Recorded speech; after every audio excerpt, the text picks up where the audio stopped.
G V B G RAM G ಗೊತ್ತಾದ್ರ ಅರ್ಥ ಅದನ್ನ ಎಕ್ಸ್ಪೆನ್ಷನ್ ಗೊತ್ತದು ಹೇಳೋ ನೋಡೋಣ. ಈ ಸೆಷನ್ ವಿಚಾರದಲ್ಲಿ ಕರೆದಿರೋ ಸೆಷನ್ ವಿಚಾರದಲ್ಲೂ ಕೂಡ ಅದು ರಾಜಕೀಯ ದುರ್ಬಳಕೆ ಅಂತ. ಈಗ ಮೊದಲನೇ ವರ್ಷ ಅಸೆಂಬ್ಲಿ ಶುರುವಾಗುತ್ತಲ್ಲ, ಮೊದಲನೇ ವರ್ಷದಲ್ಲಿ ಅಲ್ಲ ಹೊಸ ವರ್ಷದಲ್ಲಿ ಮಾಡಲೇಬೇಕಲ್ಲ. ಸಂವಿಧಾನ ಸ್ಪಷ್ಟವಾಗಿ ಹೇಳ್ತದೆ, it's A mandatory on the part of the government. Joint session ಮಾಡೋದು ಮ್ಯಾಂಡೇಟ್ರಿ, ಅದು ಮಾಡ್ತಾ ಇದ್ದೀವಿ. ಅದ್ರ ಜೊತೆಗೆ ಈಗ ನರೇಗಾ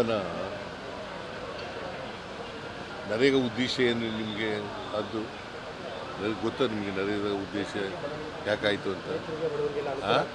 ರೈತರಿಗೆಲ್ಲ ಕೇಳಪ್ಪ, ಇಲ್ಲಿ ರೈಟ್ ಟು ವರ್ಕ್,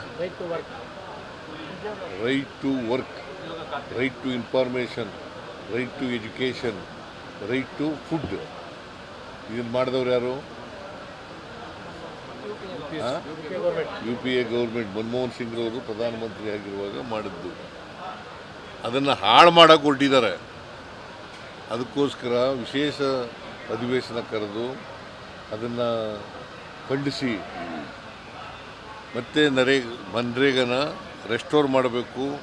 ಈಗ ತಂದಿರತಕ್ಕಂಥ ಕಾಯ್ದೆ ಇದೆಯಲ್ಲ, ಎಂಥದ್ದು V B G RAM G,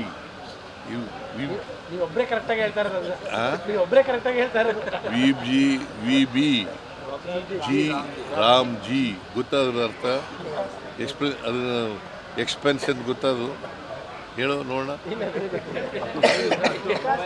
V B ಅಂದರೆ Viksit Bharat, guarantee for Rozgar, Ajeevika mission Gramin. ಅದರರ್ಥ ರಾಮಲ್ಲ,